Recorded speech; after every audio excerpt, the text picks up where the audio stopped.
Buenas tardes, muchachos. Esperamos 5 minutos más. Veo muy poca gente todavía en conexión.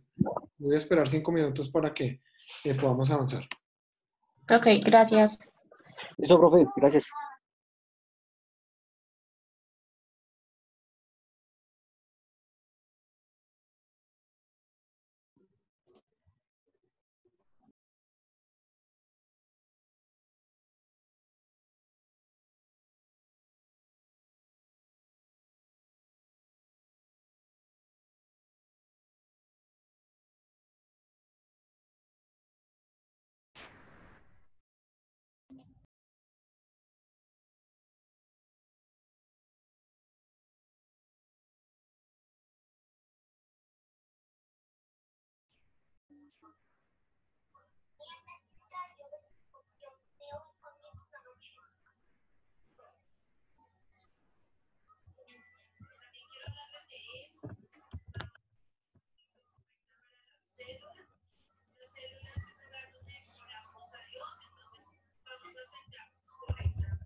Muchachos, buenas noches. ¿Cómo están? Doctor, Buenas noches, profe, muy bien. Buenas noches, doctor Gómez. Bien, gracias. doctor, buenas noches. Buenas noches, doctor. Buenas noches, doctor. Buenas noches, ¿cómo está? Bien, muchas gracias. ¿Cómo me les va? ¿Bien? Buenas noches, profe. Bien, gracias. Bueno, queridísimos amigos, ya empezamos los que estamos, porque ya esperar no podemos. Vale. Bueno, muchachos. Y si yo te pido un... En principio, quiero saber si hay alguien de los que no estuvo ayer.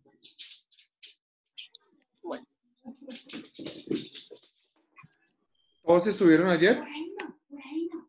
Sí, señor, yo, Sí, Sandra señor. Torres. Sí, No profe. estuve ayer. No Alberto Lozano. Dame un Tampoco. segundo. Camilo Almarales tampoco estuve ayer, doctor. Ok, un segundo. Primero las damas. Torres. Sandra Torres. Dame un segundo.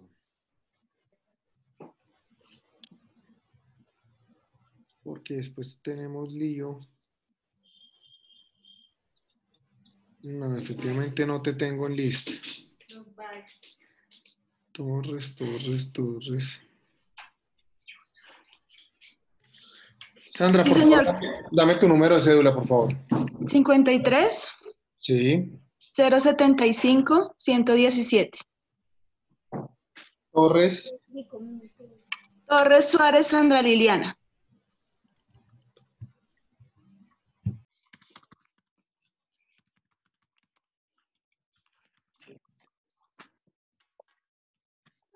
ok. ¿Quién más? ¿Quién más, muchachos? Gilberto Lozano. ¿Cómo es el número de cédula, Gilberto? 12-022. ¿Usted que escuchó el va? 12022 172. 172. Perfecto. Dame. ¿Lozano? Lozano Chaverra. Chavarra. Gilberto Ya me Elías. siento ahí con estas tareas. Hágale.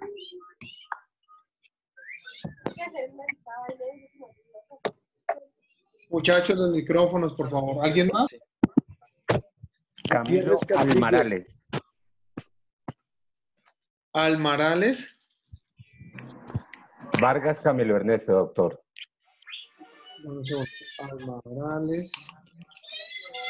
Vargas. Camilo. Ernesto. Camilo, ¿cómo es la cédula? 79 Sí. 571 118. Ok.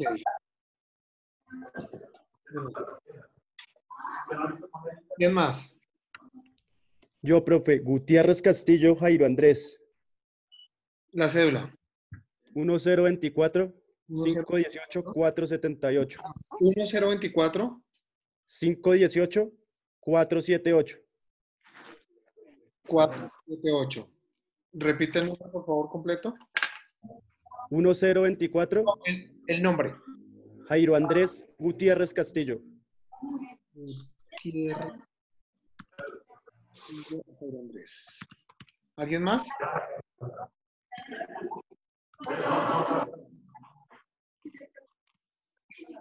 ¿No más?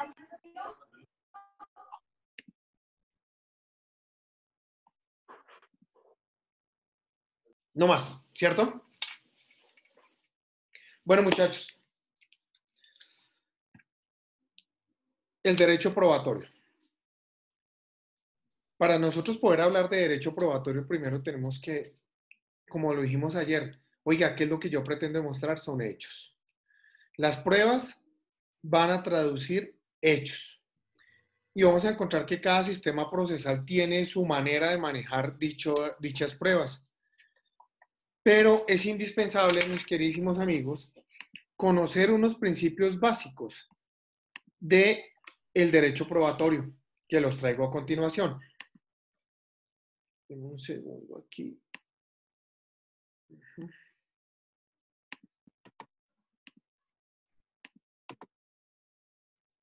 ¿Estamos viendo pantalla, muchachos?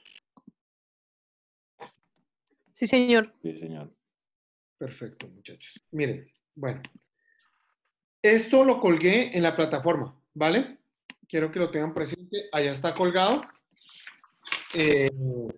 Ahí lo pueden visualizar. Simplemente es una guía, no les traigo resumen, no les traigo cosas de nada, simplemente estos son los postulados. Cada uno de ellos son principios de la actividad probatoria. La actividad probatoria, ¿qué quiere decir? Hey, la persona que tiene esa necesidad de probar. En primer lugar, vamos a buscar esa necesidad. Y esa necesidad la vamos a ver en dos sentidos. Escucho un ruido. Por favor, cierren micrófonos, por favor. Muchachos, primer sentido. Independiente de cualquiera que sea la decisión que deba tomarse en el trámite procesal que estén gestándose, resulta que esa necesidad debe estar sustentada en una prueba que obre en la respectiva actuación. Es decir, necesariamente y únicamente se tiene que valorar es lo que llegó al expediente, no cualquier otra prueba que pueda llegar a interpretarse extra proceso. No, se requiere, muchachos, micrófonos, porfa, se requiere que esté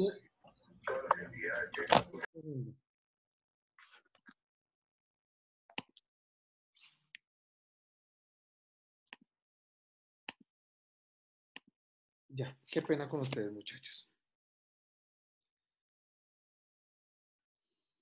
Se me va la paloma. ¿En qué íbamos? Inmediación. Estamos en trámite procesal sustentada y en los dos sentidos. Y vas a empezar a explicar los dos sentidos. Ok, por una parte, La la necesidad. necesidad para poder ser valorada, obviamente tuvo que haber llegado al proceso. ¿Listo?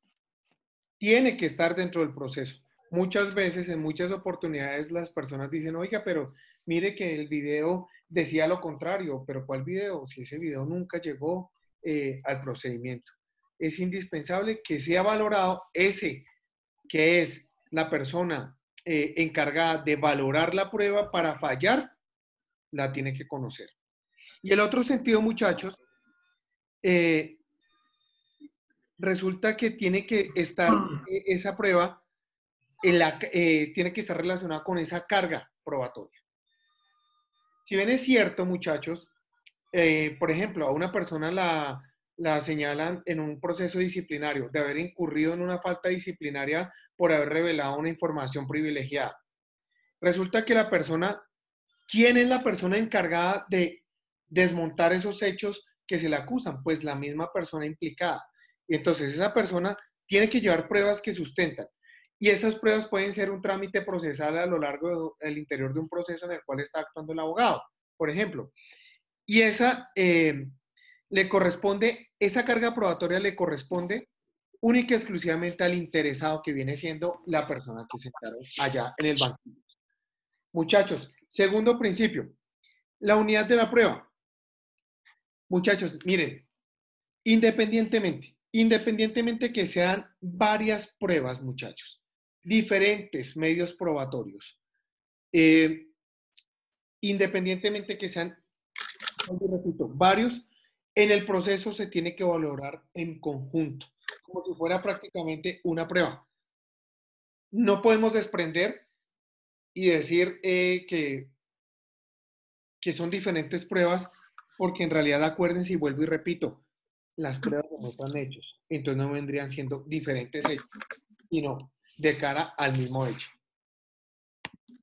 Estamos como que todos conectados, pero sigo escuchando micrófonos.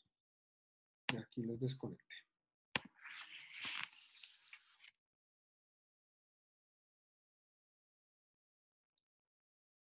Muchachos, tercer principio es la comunidad. Resulta que hay muchas pruebas, muchachos, muchas pruebas en diferentes procedimientos. Bueno, primero tenemos que ver que hay diferentes procedimientos en los cuales hay muchísimas personas vinculadas. Esos procedimientos tienen, por ejemplo, en el penal, cuando son varios acusados, los varios acusados, resulta que puede haber una prueba, muchachos, que tumba por absolutamente todos los parámetros acusados, por ejemplo.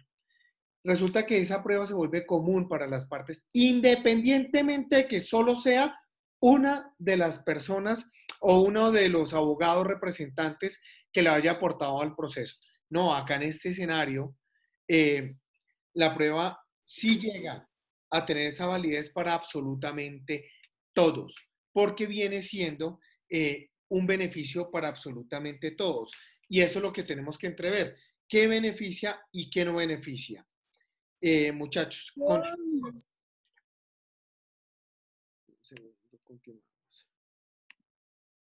Concentración de la prueba. Muchachos, la concentración de la prueba resulta que está maniatada a un principio que se determina y veremos más adelante, que se llama la inmediación de la prueba, que es, palabras más o palabras menos, es la persona que está encargada de valorar la prueba tiene que percibirla por los sentidos. Resulta que en la concentración de la prueba, muchachos, tenemos que ver que debe existir una oralidad, porque ya los sistemas están avanzando a hacer orales. No, eso es horrible, eso es feísimo. Pero bueno, tocará.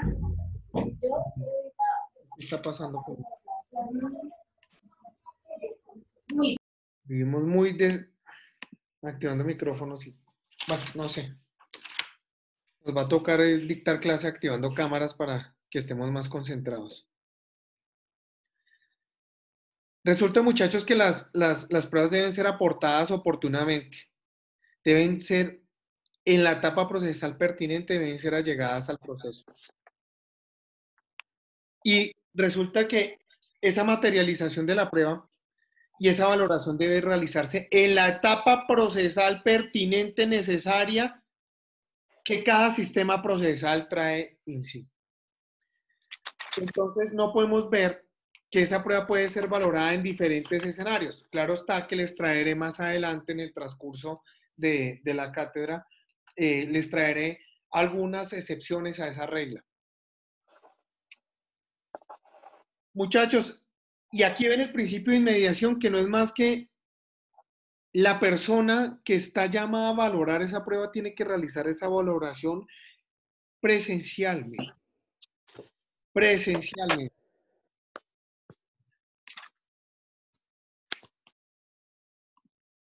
Presencialmente. Una pregunta, profe. Dime. Pues yo estuve consultando un documento de Google y habla de la inmediación y dice lo siguiente, son dos párrafitos, dos líneas nomás. Sí, señor. Hace referencia a que el juez debe tener contacto directo con la prueba, salvo cuando exista prueba anticipada, prueba sobreviniente y el despacho comisorio.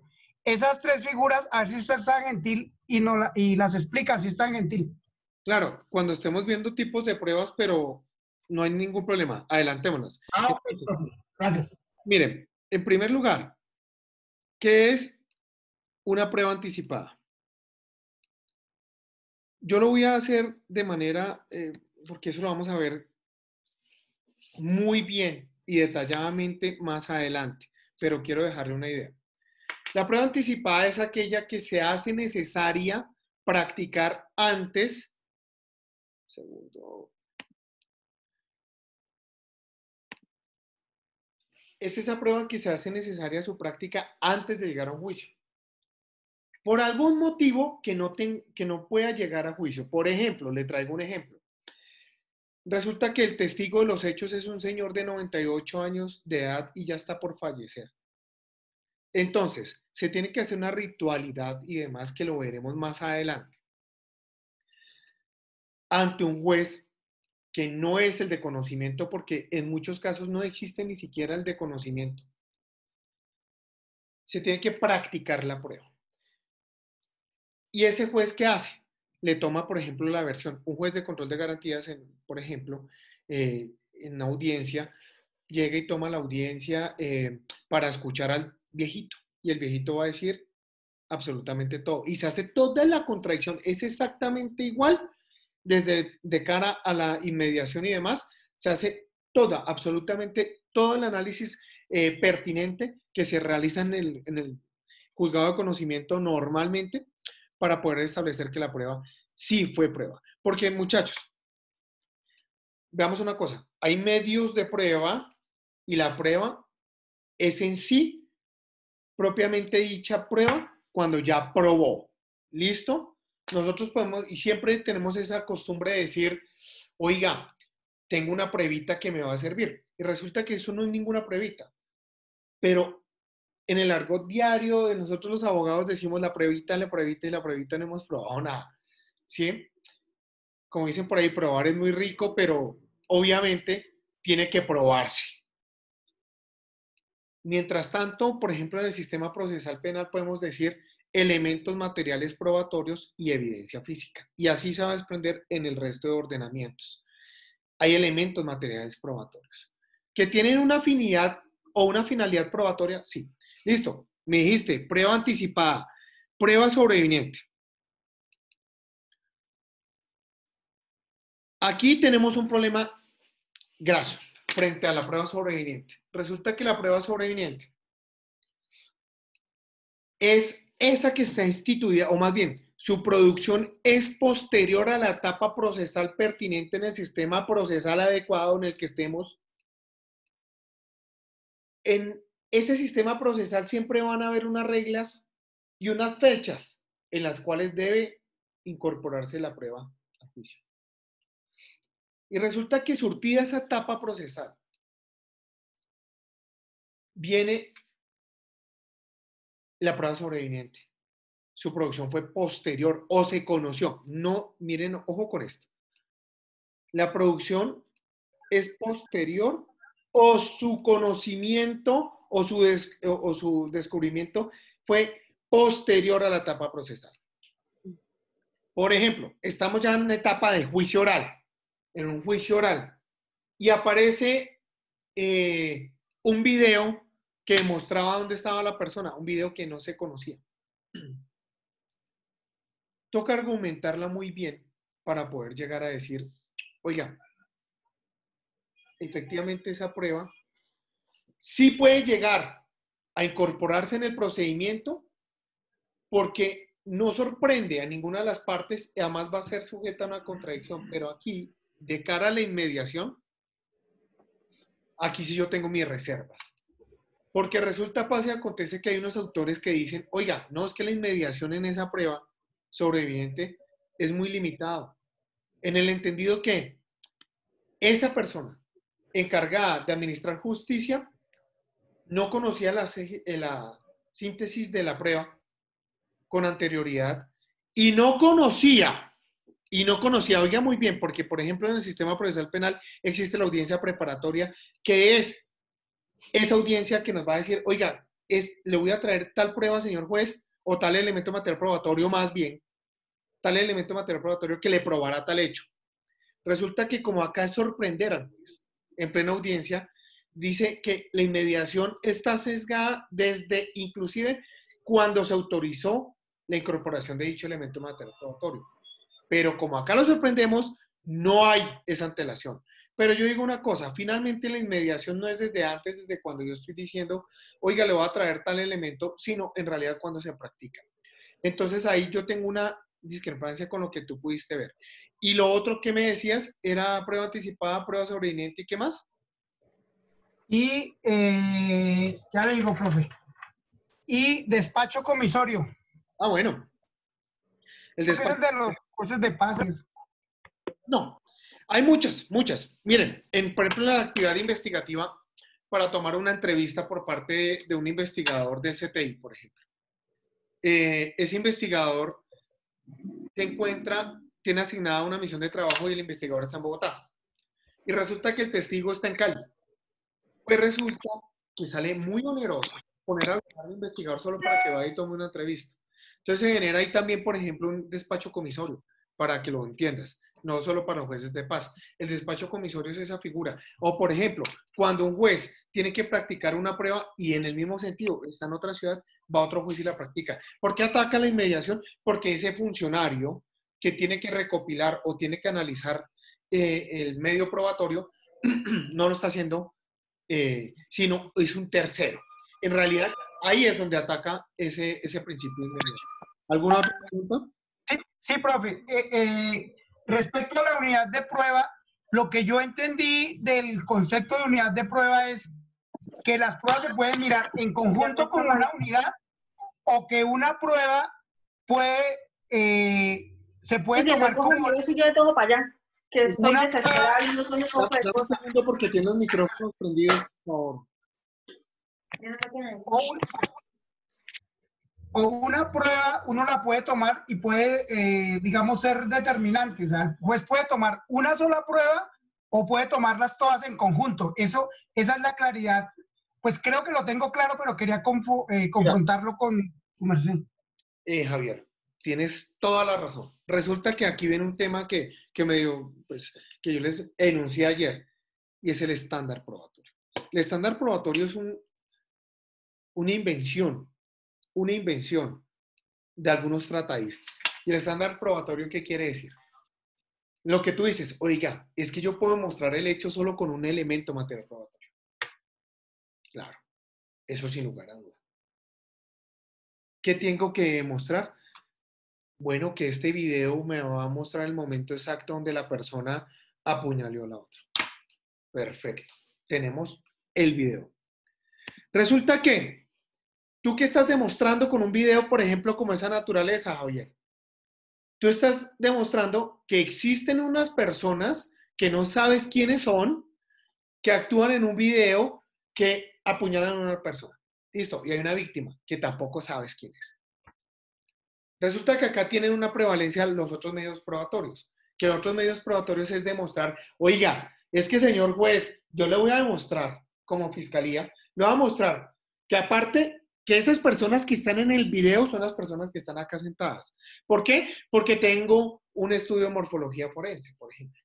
Listo. Ahí ya hay otros medios probatorios que van a poder llegar a determinar responsabilidad. Eso de cara a la responsabilidad. Pero yo sí necesito que tú analices un tema. Lo otro, esos son circunstancias concomitantes de materia probatoria que tenemos que llegar a mirar. Efectivamente se demuestra que hay un homicidio. Claro que lo demuestra. Y no necesitamos ningún otro medio probatorio. Claro. Pero, por ejemplo, en los eventos que no tenemos el video, nos toca punta de entrevistas, por ejemplo. Y las entrevistas van aportando un criterio de credibilidad mediano que en conjunto va a ser ya complejo, que ya es alto y que ya puede llegar a cumplir ese estándar probatorio. El estándar probatorio es, oiga, en la cabeza del juez hasta dónde tengo que llegar para poderle demostrar. Obviamente con un video demuestro facilísimo, pero con las entrevistas me toca un poco más de actividad. Si yo traigo 5 entrevistas que me van a señalar más o menos desde diferentes ángulos, aportando cada una de ellas, diferenciándose cada una de ellas por algún ítem, algo. Yo puedo decir, oiga, simple y llanamente, aquí en efecto, sí o sí existe una diferencia en los discursos, pero me están señalando un hecho. Cada uno de ellos es complementario para poder demostrar que el hecho existió. Fíjense la diferencia. Acá vuelvo y repito, acá necesito mayor índice o mayor número, por decirlo así, de elementos materiales probatorios que permitan inferir o que permitan que el juez o convencer al juez de la comisión de la conducta. Ya después veremos, muchachos, por ejemplo, cómo en el sistema procesal penal el elemento material probatorio tiene una valoración significativa en diferentes etapas procesales, ¿sí? Porque no es lo mismo al comienzo del proceso, no es lo mismo que al final. Entonces, en conclusión esa unidad probatoria sí existe, pero puedo probar con una sola prueba, puedo probar ese hecho, con varias pruebas, pruebo el mismo hecho. Todo es de cara al estándar probatorio. ¿Alguna otra pregunta? Sí, señor. Rodrigo, ¿qué hubo? Doctor, muy buenas noches. ¿Cómo te va? Bien, gracias, doctor. No, pues, poniendo mucha atención a esa explicación con respecto a la prueba sobreviniente, que pues va relacionada con el principio de la inmediación, ¿qué consecuencia trae? Bueno, se supone que la prueba sobreviniente es aquella prueba que se presenta después de la etapa probatoria, ¿cierto? De los términos. De la etapa probatoria propiamente dicha, establecida para la prueba. Listo. Correcto. Entonces la presento después, pero esa prueba sobreviniente es aquella prueba que cambia totalmente el curso del proceso, que inclusive puede llevar a la terminación del proceso. Sí, puede ser. Correcto, exacto, puede ser. En efecto, el principio de la mediación es el juez quien decide si es aceptar esa prueba sobreviniente. ¿Cómo haría yo, abogado de parte, cuando presento la prueba de esto, atacar al juez por no aceptarme esa prueba sobreviniente en una inmediación objetiva? Sabiendo que ese documento que yo presento como prueba sobreviniente puede acabar el proceso. ¿Puedo presentar una nulidad? Gracias. Está mojado y se cae. Dios mío, muchachos, qué desorganizados con esos micrófonos. Mira, Rodrigo, qué excelente tema. es un tema tan dogmático, jurídico, que de verdad eso es lo que hacen los verdaderos abogados. Eso es lo que nos trae los verdaderos juristas, porque esos son los que hacen la verdadera interpretación. Muchas veces yo he tocado este tema con abogados penalistas que o dicen ser penalistas. Bueno, los respeto. Pero no tienen ni berraca idea del interrogante que tú estás teniendo. Porque yo sé para dónde va tu pregunta y me parece muy acertada y qué buena pregunta. Resulta que yo voy a tratar de hacer siempre la clase aterrizándola en procesos, para que así sea más dinámica. En un proceso, muchachos, en un proceso había un denunciante. El denunciante no era testigo de absolutamente nada, sino él denunció a partir de un testimonio de oídas que lo vamos a ver también por allá adelante. Él escuchó algo y fue y denunció. Resulta que con ese proceso vincularon, es un caso que yo estoy llevando, es un proceso seguido contra el secretario general del Tribunal Administrativo de Cundinamarca. El denunciante es el esposo de una magistrada. Y entonces, en medio del proceso, este señor denunció tanto al presidente del tribunal como al secretario. El presidente del tribunal no se aguantó y lo denunció por falsa denuncia. Y resulta que ya estamos en etapa de juicio oral y condenaron al testigo por falsa denuncia contra persona determinada. Obviamente la defensa se hace un discurso de por qué es una prueba sobreviviente, la sentencia. Que la sentencia podía demostrar que esa persona estaba o sus argumentos no eran sólidos. ¿Y en qué momento hizo la defensa uso de esa herramienta y qué obra de arte? Justo cuando la fiscalía sienta a ese testigo, al denunciante. Obviamente eso sirve y tiene una finalidad inmensa. La finalidad no era demostrar, y eso es lo que vamos a ver también en el curso, que es muy, muy interesante cuando lleguemos a esos medios probatorios, no era demostrar la inocencia de los prohijados, no. La defensa pretendía era atacar la credibilidad del testigo. Entonces, y más adelante en uno de los principios está inmerso esta situación. Una prueba o un medio probatorio puede servir para restarle credibilidad a otro. Y eso es en ese escenario, sin lugar a duda, por ejemplo, en el cual puede llegar a verse. Entonces, la judicatura hizo un análisis del medio probatorio y el análisis del medio probatorio dio por resultado que sí era una prueba sobreviviente. El abogado representante de las víctimas manifestó y la Fiscalía General de la Nación manifestaron que no era una prueba sobreviviente, inclusive hasta el Ministerio Público. Y que no era una prueba sobreviviente. Ojo con esto, muchachos, y esto es una maña que les enseño. Resulta, muchachos, que ustedes en el tema probatorio vamos a ver que está decantada jurisprudencialmente los recursos, para interponer recursos cuando por ejemplo, cuando se rechaza un medio probatorio, cuando se admite el medio probatorio. Aquí con relación al medio probatorio, y eso yo les dejaré las jurisprudencias para que las tengan y puedan conocer a profundidad. La Corte Suprema de Justicia llega y dice, oiga, resulta que la prueba sobreviviente no tiene recurso. No tiene recurso. Pero por allá encontré un fallo también viejo que decía que sí tenía recurso.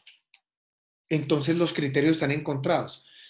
Y no podemos decirnos que varió el concepto de la Corte Suprema de Justicia. No, porque para que varíe el concepto de la Corte Suprema de Justicia, no sé si ustedes han escuchado esa locura que es la línea jurisprudencial. Y entonces ahí ya tenemos que encontrar un convenio de mínimo tres jurisprudencias en línea que tengan ese mismo criterio y haya variado, de verdad, haya variado. Este escenario no varió. Entonces uno puede llegar a decir, oiga, tengo recursos. ¿Qué recurso? Recurso de apelación. Tengo recurso de reposición, subsidio de apelación. Bueno, listo. Pero muchachos, ojo, hay jueces que dicen, no hay recurso porque yo no estoy emitiendo un auto. Ojo, ojo con esto. Y ustedes van a encontrar en los códigos que los autos son susceptibles de recurso. Pero entonces hay jueces que dicen, no lo resuelvo como un auto y con estas palabras creen que ya solucionaron el problema. Yo estoy resolviéndolo como una orden y la orden sí no tiene recursos. Yo resuelvo como una orden y no tiene recursos. Entonces ustedes tienen por allá la llave maestra que es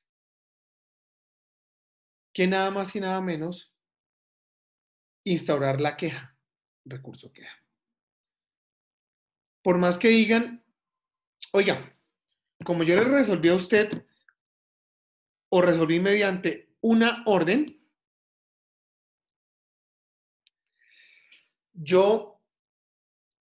pues usted no tiene recursos y ustedes interponen la queja, ese funcionario puede estar inmerso en conductas disciplinarias si continúa con el escenario y no resuelve que un superior jerárquico resuelva si en realidad existe o no cabida al recurso. Entonces, ojo, esa es la herramienta, Rodrigo, que yo te digo, puedes usarlo y puedes controvertir, pero hay jurisprudencia en el último pronunciamiento, o más bien la última tendencia de la Corte Suprema de Justicia es a decir que en prueba sobreviviente no hay cabida a un recurso. Y eso ya nos cambiaría el escenario por absoluto. Toca determinarlo y mirarlo muy bien, porque eso puede prestar a dilaciones injustificadas. Porque fíjense que, obviamente, la audiencia preparatoria, por ejemplo, del juicio oral, es en el evento, el escenario propio en el cual vamos a hacer las solicitudes probatorias. Y después de la audiencia preparatoria viene la audiencia de juzgamiento, que es audiencia de juicio oral. Y si nosotros nos vamos a poder o podemos llenar esa audiencia de pruebas sobrevivientes, vamos a tener una peladera tras apeladera tras apeladera y va a generar una dilación injustificada al procedimiento. Creo haber dado respuesta a tu interrogante, Rodrigo. No sé si quedó claro. Sí, señor. Muchas gracias, doctor. Perfecto. ¿Alguien más? ¿Tiene alguna duda? Sí, profe, otra. Javier, cuéntamelo. En el tema de imparcialidad, en el principio de imparcialidad, dice que no se deben mezclar los investigadores con el juez, para que no haya ahí la figura de juez y parte. Me hago una pregunta frente al caso Aníbal Gaviria, y es la fiscalía toma una prueba de hace 10, 12 años y le dicta medida de aseguramiento con prisión domiciliaria. Ahí la fiscalía no se convierte en juez. Es decir, tengo ese dilema. Listo, Javier. ¿Qué pasa? Resulta que estábamos, en ese caso en particular, estamos frente al rito de la ley 600. Muy diferente con el tema de la ley 906.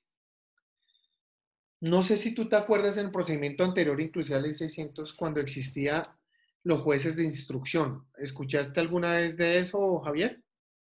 Claro, profe. O sea, yo me acuerdo. Jueces de instrucción criminal y etcétera. Mi padre fue juez de instrucción criminal. De hecho, fue el encargado de ir a hacer el levantamiento de los cadáveres cuando se presentó el atentado al Palacio de Justicia, pero por el ejército que estaba tan vinculado en los hechos no dejaron entrar a la judicatura. El juez de instrucción criminal, fíjense que era el juez que iba inclusive y se metía ya a la escena del crimen y hacía la recolección de los elementos materiales probatorios y él mismo los valoraba. Él mismo los valoraba. Él mismo tomaba entrevistas, él mismo realizaba todas esas actividades. En ley 600, la figura fue un poco recortada, pero sin embargo continuaba Javier con esa potestad normativa a la Fiscalía General de la Nación. Y claro, que cuando se resuelve una situación jurídica, porque eso es lo que se hacía, se resolvía la situación jurídica profiriendo una resolución de acusación y en la resolución de acusación se podía dictar la medida de aseguramiento, pues claro que esa persona estaba siendo juez y parte, obvio. Pero fíjate que hasta el apéndice iba cortada hasta la etapa de juzgamiento, que la etapa de juzgamiento sí se realizaba ante un juez competente. Y ya el fiscal se convertía en un sujeto procesal. Listo. Pero fíjate en ley 906 la gran diferencia. En ley 906 sí es absolutamente nefasto el criterio de la incriminación, de la autoincriminación que puede llegar a surtirse por parte inclusive de un fiscal. ¿Y por qué autoincriminación? Y esto yo lo tomo así, de hecho lo amplío en las audiencias. Resulta que a veces los fiscales llegan y toman entrevistas en los despachos. Resulta que ese fiscal, por haber tomado una entrevista en el despacho, no está facultado para ello. Y se está incriminando porque está ejerciendo un prevaricato. Resulta que los fiscales muchas veces toman también los interrogatorios en el despacho. Entonces, ¿qué puede hacer la fiscalía? ¿Qué puede hacer la defensa, perdón? Llamar como testigo al juez, al fiscal, perdón. Llamar como testigo al fiscal para que el fiscal llegue y diga un momentico, y el fiscal va a decir, oiga, pero un momento, yo no puedo ser juez y parte. Pues exactamente eso era lo que yo le estaba diciendo a usted, señor fiscal. Usted no podía haber tomado ninguna actividad investigativa independientemente de la que fuera, porque entonces usted se está vinculando directamente con la investigación, no dando órdenes, sino practicando o ejecutando medios probatorios. Entonces, de cara a ley 906, el tema se supone que ya está totalmente definido. El fiscal no puede vincularse en absolutamente nada. Nada, eso lo tenemos claro. Pero resulta que sigue pasando. Yo ahorita y mañana a las 8 de la mañana tengo audiencia, muchachos. Una audiencia de un caso en el cual se dicen que se monta una red yo le digo una audiencia caliente, porque hacen allanamiento a un pocotón de sex shop. Entonces en los sex shop a mi cliente le hacen 7 allanamientos, 7. En los 7 allanamientos, el fiscal llega y dice en las audiencias concentradas, dice, oiga, señor juez, y es que la legalización de esos allanamientos fue tan pulcra y demás y tan eficiente, tan es así que yo estuve en los allanamientos. ¡Ay, qué belleza! Pues ese fue el fiscal, perdón, que realizó las indagaciones previas. Entonces, ¿qué se nos viene de profundidad? Resulta que mañana voy a solicitar como uno de los testigos de la defensa al mismo fiscal, porque resulta que encontré y tengo probado que me cargaron uno de los allanamientos, porque no me habían encontrado nada en ninguno de los allanamientos, solo en uno en particular encontraron unos insumos y que en realidad no nos pertenecían, sino simplemente una maniobra frustrante, cochina de los investigadores, auspiciada por el fiscal, está llevando a que yo sienta ese fiscal, que afortunadamente ya no es el mismo fiscal que adelanta la causa, que aquí sí viene siendo un problema. Cuando el fiscal es el mismo que adelantó las etapas preliminares, ahí estamos frente a un problema gigante. No, afortunadamente este señor no es el mismo. Muchachos, tientico, por favor, porque si no se duermen con esta charla. ¿Listo? Y nos vemos en 10 minutos. Listo, profe, ya le hago otra. Listo, doctor, muchas gracias. Vamos a tomar tintico. Gracias, profesor. Gracias, profe, muy amable. Gracias.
pero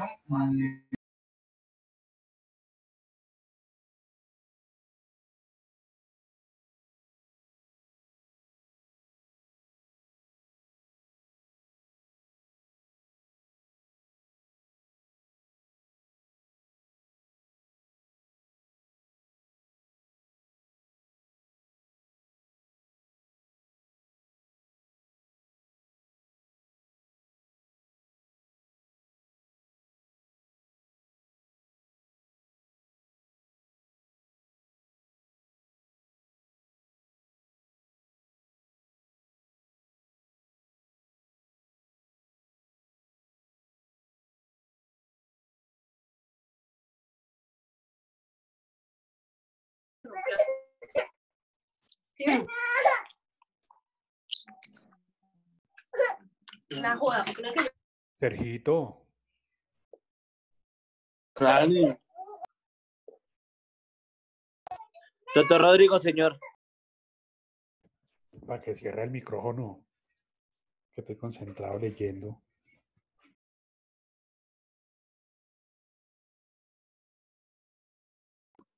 Bueno, doctor, bueno.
El sobrino Angélica.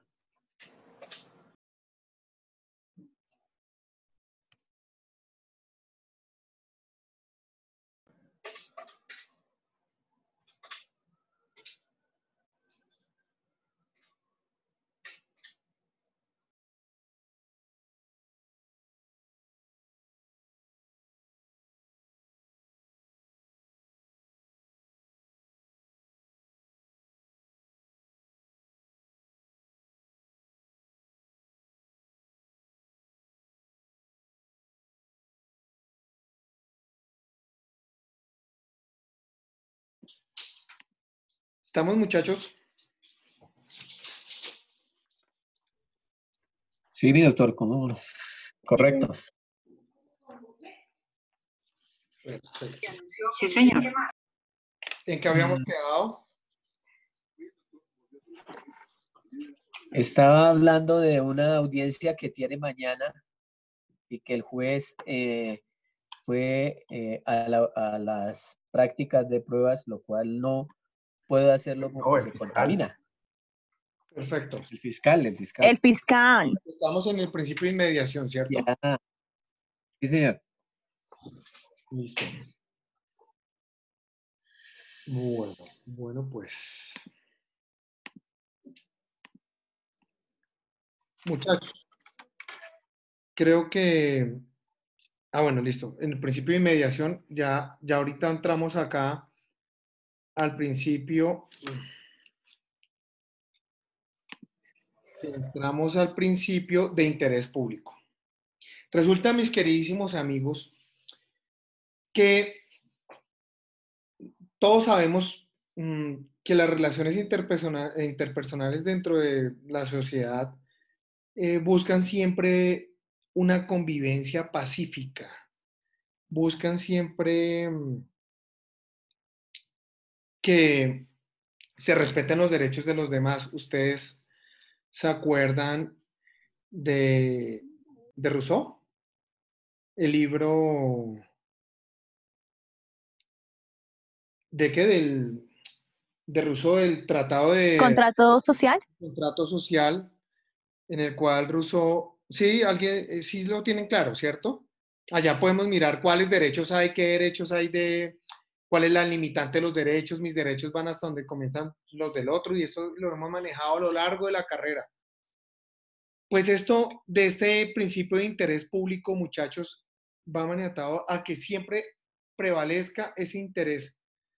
Y resulta que ese carácter social es lo que le da una relevancia a ese interés colectivo.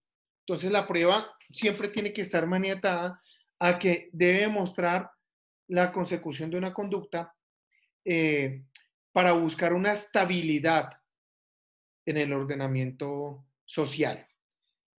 Entonces, es de interés público y por eso ustedes van a poder darse cuenta que la mayoría de las pruebas a lo largo del curso se pueden practicar en audiencia pública. Muchachos, acá sigue otro principio que es, eficacia y legalidad de la prueba. Frente a la eficacia tenemos que decir que la prueba tiene que ser tan eficaz y contundente que pueda llegar a que se produzcan efectos jurídicos, bien sea, por ejemplo, la absolución de una persona o la condena de una persona en diferentes etapas o procedimientos procesales.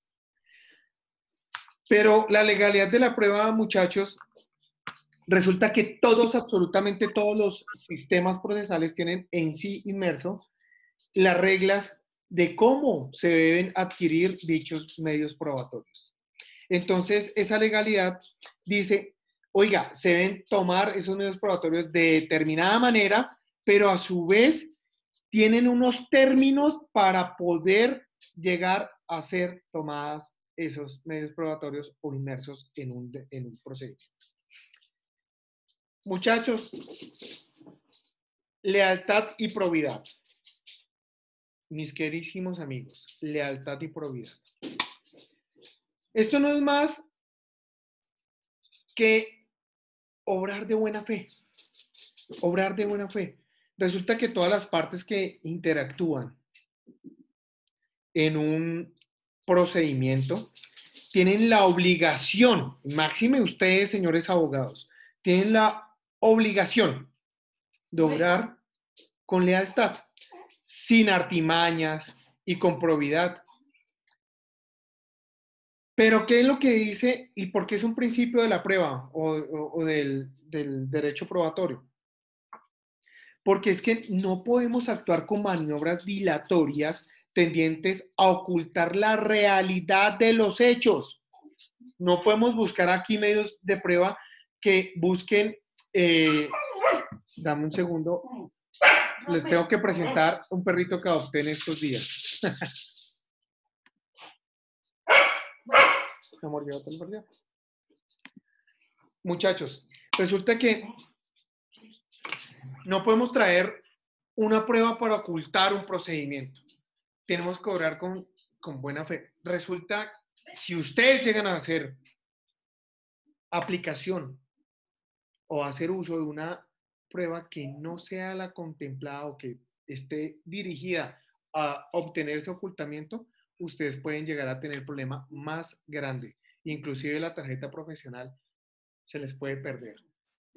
Porque estarían inmersos no tanto en una sanción al interior del proceso que están actuando, porque los jueces tienen un poder de corrección que pueden ser imponer multas, inclusive hasta generar arrestos, pero inmediatamente y concomitantemente se genera una compulsa de copias disciplinarias, la cual puede llegar a dañarles a ustedes todo lo que estos trasnochos que les están metiendo acá y perder una tarjeta profesional por una pendejada. Yo siempre soy de los que digo que uno por los clientes hace todo lo humanamente y jurídicamente posible sin romper o nunca perder el horizonte de la lealtad y nunca perder el horizonte del buen abogado. Muchachos, cambiando un momento de tema, yo les colgué ahí, por favor, el que quiera seguirme en redes sociales, a veces hago algunos apuntes, algunas cosas, y en Twitter vivo agarrado con todo el mundo sobre temas jurídicos. El que quiera estar ahí acompañándome, bienvenido. Esto está en la diapositiva para que lo puedan, para que puedan ver las redes. Bien, entonces, ahora, eventualidad o preclusión. Resulta, mis queridísimos amigos, que para hablar de eventualidad o preclusión no podemos irnos más allá que simple y llanamente lo que veníamos diciendo concomitante con los términos y el momento o escenario idóneo para poder llegar a decir que la prueba sí puede ser, o el medio probatorio sí puede ser incorporado al procedimiento. Por ejemplo, en el sistema procesal penal, cuando ustedes ven la audiencia preparatoria es la idónea para ello. Pero aparte de eso, a lo largo del procedimiento, inclusive al comienzo del mismo, cuando ustedes ven la imposición de una medida de aseguramiento, hay ahí lo que denominan algunos un juicio chiquito. ¿Por qué un juicio chiquito? Porque llegan inclusive a practicarse pruebas. Y es en ese momento y ese escenario en el cual yo puedo debatir con algunos medios probatorios para que me van a servir de cara a buscar que la persona no sea agravada con una medida de aseguramiento si yo soy el abogado defensor.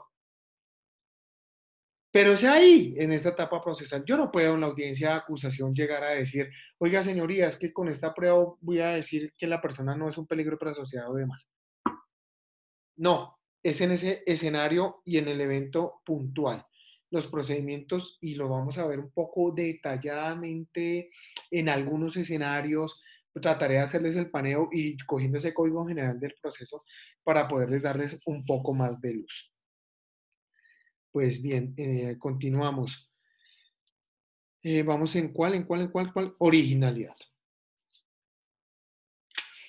Muchachos, el principio de originalidad no es otro más que simple y llanamente el medio probatorio tiene que estar dirigido a probar un hecho en concreto, no a probar otro. Y resulta que por eso existen unas reglas para la incorporación de los medios probatorios a cada uno de los procedimientos.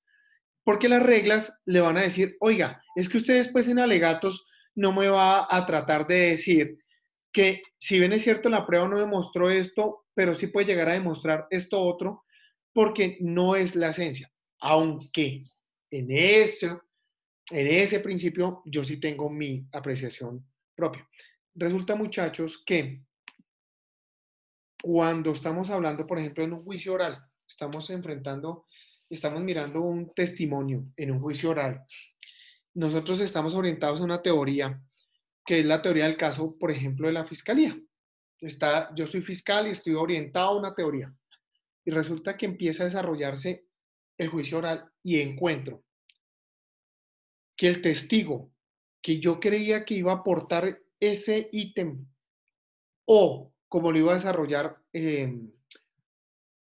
yo ya estaba orientado a mirar porque yo traía desde antes una entrevista en la cual él me había dado luces de lo que iba a hablar en ese juicio. Y resulta que en medio del juicio la persona dice, oiga, es que yo mentí en esa entrevista y las razones fueron fundamentales. Estaba siendo presionado, estaba recibiendo amenazas, bueno, 10.000 eventos. Entonces la persona llega y varía su versión.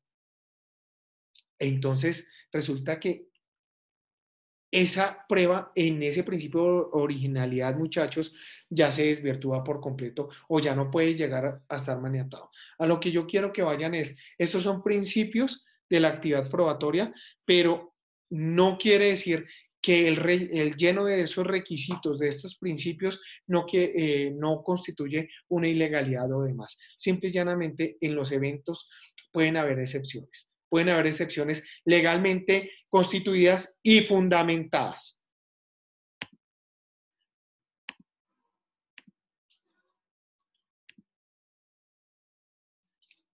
Muchachos, el principio de libertad de la prueba. El principio de la libertad es el conocido como libertad probatoria.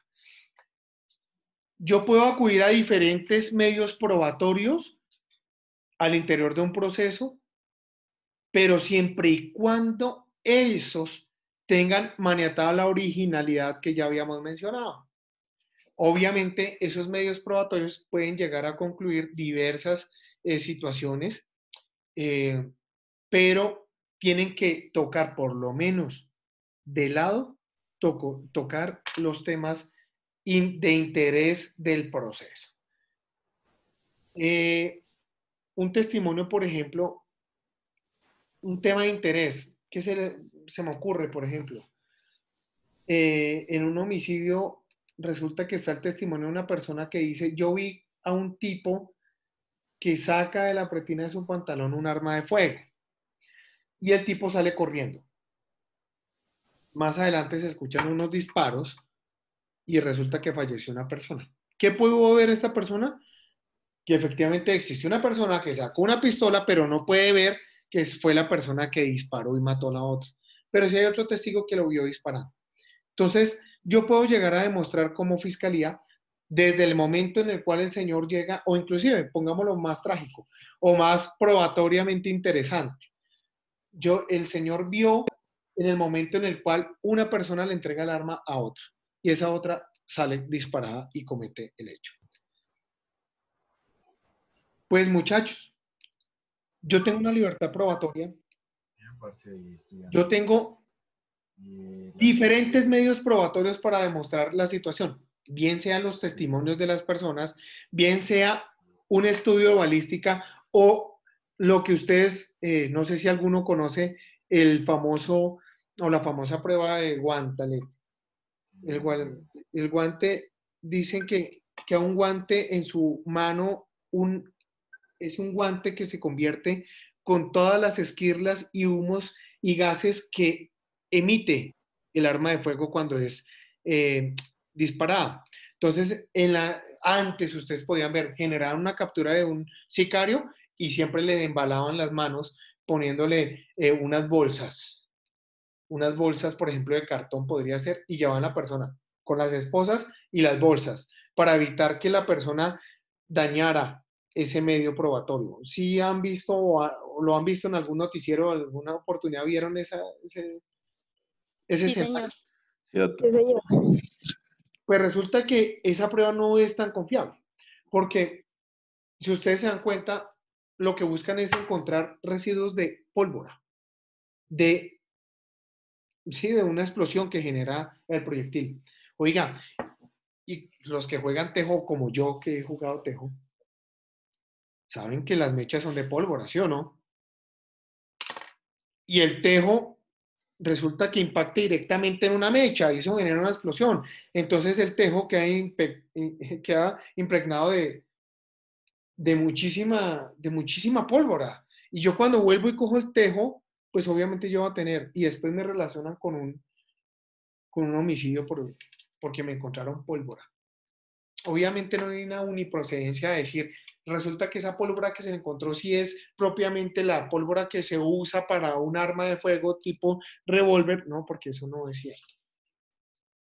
Son los componentes químicos nomás. Entonces, pero eso es Ahí un medio probatorio. Otro medio probatorio podría ser, por ejemplo, doctor, ¿sí? ahí el resultado de esa prueba es que es un excelente jugador de tejo. Porque Ah, claro. Eso es lo que podría demostrar. Pero fíjense que se puede contaminar en muchos escenarios. Inclusive las reglas de la experiencia lograron demostrar o identificar que habían personas que se les llevaba de la mejor manera para evitar la contaminación de la prueba a las manos para que no. Resulta que esa persona suda mucho y se fue diluyendo. Y podía hacerse la prueba del guantelete y oiga muchachos, con que nos encontramos con que esa persona no le daba positivo. No le daba positivo. Pero ¿qué otro escenario ustedes, por ejemplo, quiero que se inventen un escenario en el cual puedan mirar diferentes medios probatorios que podamos demostrar con esa libertad probatoria? ¿Qué se les ocurre? ¿Quién me colabora? ¿Quién me ayuda? Una prueba pericial, doctor. Ok, una prueba pericial. Que una prueba pericial es importantísimo porque es una referencia, ¿no? Y una prueba pericial, pues resulta que el perito no fue quien estuvo en el lugar de los hechos, entonces no tuvo esa relación directa con la comisión de un hecho, pero sí tiene un aporte científico interesante que puede llegar a ser más creíble y por eso lo que yo les decía ahorita, oiga, los valoramos en conjunto, porque si no, una prueba pericial no tendría cabida en el sistema. ¿Qué más? Las entrevistas de los testigos de los hechos. Claro, entrevista. Pero la por reconstrucción. reconstrucción, una reconstrucción de los hechos. Bueno, yo tuve un caso de connotación. ¿Recuerdan el famoso caso del grafitero? Sí, señor. Sí, Andrés señor. Felipe Becerra. Diego Felipe Becerra. Yo era el asistente de la Fiscalía 13 seccional de la Unidad de Vida y fue la fiscal encargada de adelantar esas pesquisas. Oiga, yo encontré ya en ese proceso 10.000 medios de pruebas diferentes y resulta que todos se habían sido amañados, muchachos. Todos habían sido amañados y por eso resultaron inclusive condenados y están ahorita en juicio algunos de los investigadores, no de los investigadores del CTI que adelantaron, sino de los policías que acudieron al lugar de los hechos y actuaron como primer respondiente. Y viene el tema que yo les estaba diciendo ahorita. Sacaron medios probatorios para ocultar o distorsionar la realidad de los hechos. Decían que Diego Felipe era un atracador, ¿se acuerdan? ¿Que dijeron eso? Dijeron que Diego Felipe estaba robando un bus que venía por la Boyacá del Sur hacia el norte. Y traen una denuncia de un hurto. Eso lo trae la investigación de la misma policía. Con CTI, ¿qué identificamos? Identificamos algo muy sencillo. Primero, que el bus estaba parqueado, que llevaba días en un concesionario vendiéndose, que el hurto sí se había efectuado no por Diego Felipe, sino por otras personas, días atrás, cuando el bus estaba andando. Además, pudimos demostrar con otros medios probatorios, como por ejemplo, videocámaras, que mostraban a Diego Felipe, creo que era desde la 160 con Boyacá, o 164, si mal no recuerdo. Y en todas las cámaras, haciendo un recorrido por toda esa Boyacá, hasta el lugar de los hechos, encontramos a Diego Felipe y su grupo de amigos. Y en todas iban haciendo grafitis. Iban a encontrarse con un grupo de grafiteros en la 80 con Boyacá. Allá iban a verse. Eso es lo que iban a hacer. Pero simplemente montaron toda una escena para montar una criminalidad. Inclusive le montaron un arma de fuego a Diego Felipe. Y fíjense por los detalles, que montan un arma de fuego diciendo, y yo tomé ese interrogatorio. Ese interrogatorio decía el policía Alarcón. Decía, mire, yo voy corriendo detrás del muchacho. Le digo, pare. Cuando él de la mochila saca algo y gira su cuerpo totalmente, y era un arma de fuego, y me hace un disparo. Y yo por eso es que le meto un disparo que yo le apunté a las piernas, pero en realidad fallé, y creo que le pegué en la columna y que tocó un hueso, y por eso salió expulsado el proyectil por acá. Eso es lo que dice el policía vinculado a los hechos. ¿Qué traemos nosotros con las pruebas? Con medios probatorios. Traemos primero que la pistola que le ponen a Diego Felipe en un experticio, encontramos que la pistola estaba dañada, que para poder disparar tocaba sostener la parte superior de la pistola, hacer el impacto, y ella misma ahí sí hacía no recuerdo cómo es que se llama eso. Retroceso. Sin eso no podía funcionar la pistola. Segundo escenario, la pistola tenía una expulsión de la vainilla hacia el lado derecho. Es decir, que si yo les disparo, sale hacia mi lado derecho, la vainilla. Y resulta que cuando él hace el giro y supuestamente hace el disparo, entonces tendría que haber quedado en el lado izquierdo la vainilla. Y la policía la monta en el lado derecho. Entonces, ahí tenemos otra situación. Y todo lo relacionado con la balística. En la balística pudimos encontrar en la trayectoria del proyectil que el proyectil ingresa en la espalda, sale en el hombro izquierdo, pero también pudimos demostrar que la posición del tirador era superior a la víctima. Y si nosotros mirábamos, Diego Felipe era un muchacho alto. Cambio Alarcón, el investigador, era un tipo bajito. La verdad verdadera, muchachos, es que Diego Felipe en ese instante se estaba cayendo. Él se estaba cayendo, y el policía hace el disparo, y el disparo, por eso es que tiene esa incidencia, que entra en la espalda y sale en el hombro, porque el cuerpo estaba cayendo de esta manera. No había necesidad de disparar, no había necesidad de perseguirlos, no había necesidad de absolutamente nada, sino simplemente se quería ganar un positivo ahí el policía, y por eso se generó absolutamente todo. Qué desafortunado proceso, pero qué buena investigación la que realizamos. Bueno, muchachos, ¿en qué íbamos entonces? En la libertad probatoria. Muchachos, acá viene el tema de pertinencia y conducencia. El principio de pertinencia y conducencia, muchachos, no tiene otra incidencia más que sea pertinente para mostrar unos hechos, que sea conducente y simplemente lo que busca es que el juez diga si tiene relación con los hechos, finalmente, si tiene alguna, así sea medianamente relacionado con una parte de los hechos, y simplemente sí va a tener una vocación probatoria en el juicio.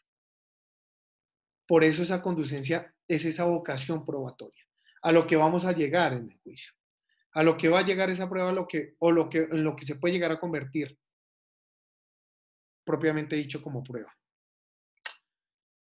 En los sistemas son diferentes. Creo que en el código, muchachos, creo que yo les colgué para que lo tengan presente. Yo les colgué el código de procedimiento penal para que revisen si quedó colgado en plataforma.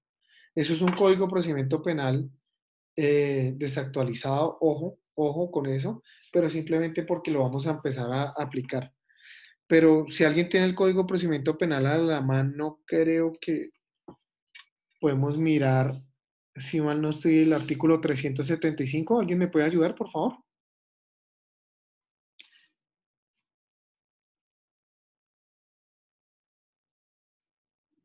Sí, claro que sí, doctor. Con gusto, Eddie.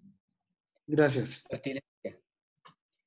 El elemento material probatorio, la evidencia física y el medio de prueba deberán referirse directa o indirectamente a los hechos o circunstancias relativos a la identidad o a la responsabilidad penal del acusado. También es pertinente cuando solo sirve para hacer más probable o menos probable uno de los hechos o circunstancias mencionados o se refiere a la credibilidad de un testigo o de un perito. Gracias. En efecto, esa es la pertinencia. Oiga, y fíjense cómo nos abre el espectro. Para hacer más probable, menos probable, para impugnar credibilidad. Claro, ustedes a veces encuentran, yo por ejemplo, en un juicio que desarrollé en estos días, había un testigo que decía que nunca había sido condenado por ningún delito. Y nosotros logramos demostrar que tenía sentencia condenatoria por un preacuerdo que hizo.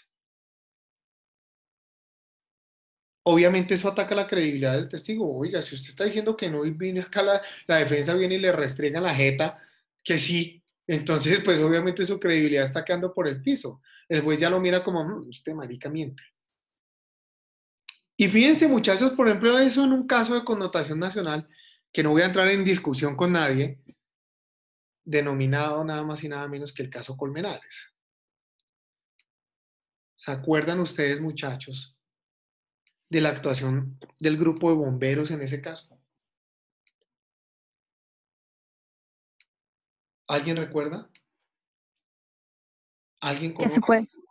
Sí, que supuestamente habían entrado y no habían entrado hasta el fondo y otros decían que sí, entonces como que había mucha disyuntiva en eso, ¿no? Algo así, ¿no era? Sí, efectivamente, nada más y nada menos, inclusive resultaron condenados por falsedad ideológica en documento público. Mintieron. ¿Y cómo se atacó eso? Con credibilidad. ¿Recuerdan otro testigo muy esencial para la libertad de Cárdenas? ¿El del vigilante? Exactamente. El que decía que estuvo vendiendo licor en ese parque. Y que luego con una minuta se demostró que él estaba en servicio en otro lado. Exactamente. ¿La minuta qué hizo? La minuta no dijo que Cárdenas era inocente. No, pero la minuta sí demostró que el testigo estaba mintiendo. Yo recuerdo, yo estaba en esa época ya en la unidad de vida, cuando estaba ese caso andando, que en paz descanse, hoy falleció el doctor Gilberto, gran amigo mío, el primer fiscal que tuvo el caso, que le echaron tantas mentiras, que dijeron que él había archivado el caso, y eso es pura mentira, puro dramatismo, es mentira, el caso nunca estuvo archivado. Yo recuerdo, muchachos, cómo los elementos materiales probatorios no daban un avance como lo querían ver las víctimas en ese entonces. Y de hecho las víctimas llegaron y contrataron un servicio de investigadores privados y llegaron a la misma conclusión. Y las víctimas dijeron que era que la defensa había comprado a los investigadores de la fiscalía y los investigadores privados. Pero yo miraba acá estos escenarios probatorios y yo decía, ¿en qué mintieron? Por ejemplo, llega y aparece un testigo, después de eso apareció un tipo ahí, un gordo terrible, diciendo un pocotón de cosas que había visto en la camioneta de Cárdenas, que había visto el momento cuando le pegaban y todo el cuento, y que inclusive había tomado fotografías a la camioneta. Y llega y aporta a la fiscalía, les aporta, aporta una USB, supuestamente con las fotos. Y cuando fuimos a hacer la exploración de la USB, solo tenía pornografía. Solo tenía. Entonces, pues desde luego esa persona también resultó condenada por falso testimonio. Pero fueron hasta juicio. Fueron hasta juicio a dar el testimonio. No sé cuáles manos oscuras querían, si era del lado de la defensa o si era del otro lado. Hay muchas teorías. Un caso muy terrible. Bueno, muchachos. Señor. Una pregunta. Javier. Respecto a la proporcionalidad, dice la prueba debe ser proporcional al proceso. Entonces yo creo, ahí me surge la siguiente pregunta. ¿Cuál es una prueba que no sea proporcional? Un ejemplo, que sea desproporcionada. Una prueba desproporcionada. Bueno, en realidad lo que estamos hablando era pertinencia, no de proporcionalidad, pero sin embargo te puedo llegar a decir. Hay pruebas que pueden llegar a ser muy invasivas. Un ejemplo muy claro. Un ejemplo muy claro. Las víctimas de delitos sexuales, cuando son llevadas al juicio oral, las víctimas de delitos sexuales pues están sometidas primero al escarnio público, segundo a un interrogatorio que realiza la fiscalía, tercero a un contrainterrogatorio que realiza la defensa. Y resulta que existe una desproporción porque, mira, muchos defensores llegan y dicen, esa peladita de 16 años viene a decir que este tipo la correteaba y la excedió y todo el cuento, si en realidad esa china ya había tenido una actividad sexual amplia. Esa china, entonces quieren darle como un desvalor a la mujer diciendo que porque había tenido otras actividades sexuales, entonces más o menos tocaba comprender que llegaba un bastardo a hacer con ella lo que quisiera. Entonces la corte llega y dice, es desproporcionado llegar a someter o indagarle a la víctima sobre su actividad sexual. Porque en realidad sí va a tocar temas, puede llegar a tocar temas relacionados con el hecho. Claro, porque cuando se le está preguntando por la actividad sexual puede llegar inclusive a preguntársele cosas muy puntuales sobre ese día, sobre esos hechos. Claro que tendría una conducencia. Claro que podría ser pertinente. Pero vulneraría y es desproporcional en el tema de lo que está buscando la judicatura, la fiscalía, en llevar a juicio a una persona, a un cerdo de esos, lo que está buscando es precisamente proteger unos derechos de la víctima que no puede vulnerar en una etapa de juzgamiento. No lo puede hacer la fiscalía y también los demás sujetos procesales, por la Corte dice, los demás sujetos procesales están llamados a proteger la integridad sexual y psicológica de la víctima, para evitar que se genere un menoscabo de mayor entidad. Entonces, en ese escenario sí puede llegar a ser una prueba totalmente desproporcionada. No había necesidad, para demostrar esos hechos, no había necesidad de ocultar a tan profunda entidad unas circunstancias que inclusive pueden ser concomitantes. Miren, yo les puedo decir a ustedes, una mujer puede llegar y ser accedida, está en un estado de indefensión, está borracha.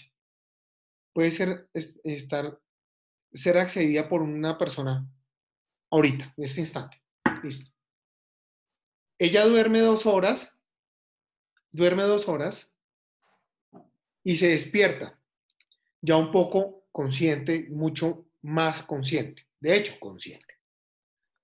Y a las 2 horas puede llegar y decir a ese mismo personaje que quiere tener relaciones sexuales. Si ustedes se dan cuenta, en el escenario hay 2 relaciones sexuales. Unas que no fueron consentidas porque no había voluntad de por medio y otras que están totalmente llenas de la rigurosidad. Entonces, si nosotros nos ponemos a mirar, lo que yo pretendo demostrar es, oiga, acá existió un desbordamiento sobre el consentimiento. Y entonces la defensa me puede llegar a decir, sí, un momentico, entonces ¿por qué a las 2 horas, o sea, 120 minutos, ya tenía ganas y ya sí tenía intención? Ah, sí, pues simplemente porque en ese momento había un descontrol en su identidad de la mujer, punto. Entonces llegan y me salen con el escenario de someter a la víctima, a un examen psiquiátrico para ver si está mintiendo o no. Oigan, ¿por qué el examen psiquiátrico si simplemente los hechos se demuestran de otra manera? Inclusive puede llegar a haber existido un video, puede haber un sexológico o demás. Esos son los elementos que pueden llegar a servirnos. Y claro que es desproporcionado. Y mira, y la protección, Javier, y el escenario más grande de desproporción, esa supuesta prueba que practican, que es el polígrafo. Obviamente, gracias a Dios, en nuestro sistema esa vaina no tiene ninguna credibilidad, ni absolutamente nada. Pero en lo penal, ¿verdad, doctor? Mire, en absolutamente ningún derecho. Resulta que, Rodrigo, por ejemplo, en derechos como, bueno, inclusive, cuando una persona es llamada a descargos en las empresas, en las empresas llegan y lo someten a un polígrafo. Eso es abiertamente inconstitucional. Es abiertamente inconstitucional. Y pretenden llegar a juicios buscando darle viabilidad a dicho elemento o medio probatorio, pero en realidad lo que uno tiene que irse es al derecho a la intimidad, y el derecho a la intimidad constituido o propiamente establecido desde nuestra constitución política. Es allá donde tenemos que mirar. Y ese es el tema que lo que estábamos viendo ahorita, que decíamos, oiga, es que la prueba tiene que ser legal, tiene que ser adquirida, aducida en los términos y con las reglas de cada procedimiento. Eso es lo que tenemos que entrever. ¿Alguna otra pregunta, muchachos queridos? Sí, señor. Sí, señor. ¿Cómo puedo atacar lo del polígrafo en las empresas de seguridad? Lógico, está establecido por la Corte que se puede realizar por la Corte, en mi concepto, con todo el debido respeto, lógico que yo hasta ahora estoy estudiando, pero la Corte tiene con la relación de lo del polígrafo, hace relaciones a una resolución que emite el superintendente de su momento de la Superintendencia de Vigilancia y Seguridad Privada, una resolución en el 2003, pero resulta que en el 2008, 11, si estoy mal, el Consejo Superior el Consejo de Estado anuló la nulidad de una resolución que reglamentaba esa otra resolución del 2003, la del 2008, y he tratado de tumbar eso en nuestros procesos de la Unidad Nacional de Protección. Yo soy escolta, tengo un sindicato hace 10 años, y presenté un derecho de petición precisamente a la unidad solicitando la eliminación de esa prueba, teniendo en cuenta precisamente la nulidad de esa resolución. Ya ayer me contestó la unidad, yo también me doy mucho bagaje en el Twitter, por allá lo empecé a seguir, a ver si nos colaboramos. A ver si nos damos en la agenda por allá. Sí, sí. Y entonces quiero eso, precisamente estoy ya voy a interponer tutela, no voy a interponer un recurso. Ahí cuando tú me dices... La tutela ya es con eso, bueno, aparte del derecho al trabajo, aparte de otros derechos fundamentales, el de la intimidad es el que más tengo que argumentar. Claro. ¿Cómo es la manera propia para buscar la protección de derechos fundamentales? La acción de tutela. Pero yo creo aquí estar en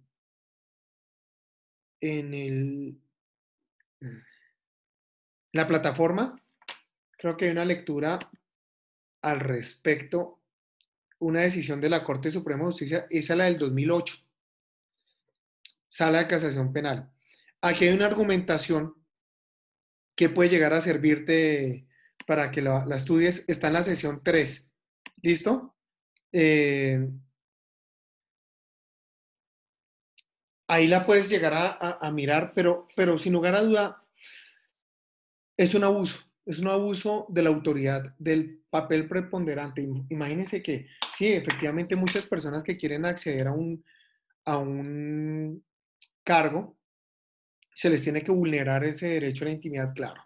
Por ejemplo, cuando yo entré a la Fiscalía General de la Nación, me hicieron una visita domiciliaria. Hacen una visita domiciliaria para determinar, me hicieron abrir el closet, mirar que se hicieran mis calzoncillos. Yo decía, lo cagados porque lo usé ayer. Me miraron toda la intimidad, cogieron mi familia, entrevistaron toda la familia para mirar si yo era quien era. Y habían esos escenarios, pues, que uno puede llegar a determinar, pero aquí el importante resultado, Rodrigo, es que esa violación a la intimidad, fíjate que no es para llevarla a un proceso, sino simplemente por una etapa de admisión a un cargo. Ahí está el escenario. Y eso es lo que tenemos que saber diferenciar. El polígrafo no puede llegar a ser prueba. No puede llegar a ser prueba en un proceso. Profe, y es que ahorita, digamos, con las nuevas tecnologías, los celulares que graban llamadas, los WhatsApp y todas esas cosas que ahorita están, ¿qué validez pueden tener dentro de un proceso sin que uno viole esa intimidad? Y sobre todo cuando, digamos, la prueba es tan fuerte y tan esencial y tan importante para un caso, porque uno lo que le da miedo como abogado es eso, o bueno, como futuro abogado, porque pues obviamente uno no sabe todavía muchas cosas. Entonces, no sé si vamos a ver eso, no sé si vamos a ver eso porque es muy interesante saber los nuevos medios probatorios que existen con las tecnologías. Obviamente, yo estoy haciendo el paneo de principios para que sepamos más o menos qué es la estructura de toda esta locura y ya vamos a empezar con cada una de las pruebas. Y sobre cada una de las pruebas ya nos vamos a entrar muy bien cómo es la aplicación, cuál es su prohibición, cuál es su respaldo probatorio, normativo y jurisprudencial. Obviamente hasta doctrinal, ¿no? Yo les envié el librito, mire, Tarufo, yo creo que es uno de los padres del derecho probatorio. Pero el derecho probatorio es tan amplio, les trae una lectura vieja para que vean desde cómo antes se podría llegar a realizar toda esta valoración probatoria. Lo que tú dices es totalmente cierto.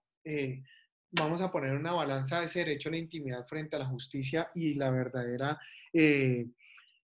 o los verdaderos pilares que le corresponden a una víctima al interior de un proceso. Es muy interesante. Vamos a verlo detalladamente, vamos a trabajarlo con casuísticas y no solo mías, ¿no? Yo quiero que ustedes inventen siempre los cuentos porque es la mejor manera de que nos grabemos eso en la cabecita. Muchachos, yo creo que ya los dejo descansar, no los torturo más el día de hoy. Por favor, pórtense bien. Nos vemos mañana y síganme en redes, no sean tan malos. ¿Todo bien, sí? Listo, doctor. Ya lo estamos siguiendo. Doctor, gracias, muy amable. Por favor. ¿Listo? Profe, una pregunta. ¿Usted nos envía el link donde está colgando estas clases? Corazón, ya colgué la primera ¿En la página? Sino que está en YouTube, pero sin embargo en cada sesión las voy colgando porque ven a ver, lo reviso. No, esta vaina se quedó cargando el 99%. Nada, déjame yo soluciono eso y los cuelgo a la plataforma. ¿Listo? Gracias, profe. Buenas noches, muy amable. Descansen. Dios los bendiga. Chao, chao. Gracias. Muchas gracias, doctor. Muy amable. Muchas gracias, profesor. Dios lo bendiga. Doctor, muchas gracias. Feliz noche. Dieguito, gracias. Feliz noche. Dios los bendiga. Chévere trabajar con ustedes. Uy, por ahí te va. Apareció. Doctor, buenas noches. Chao, chao.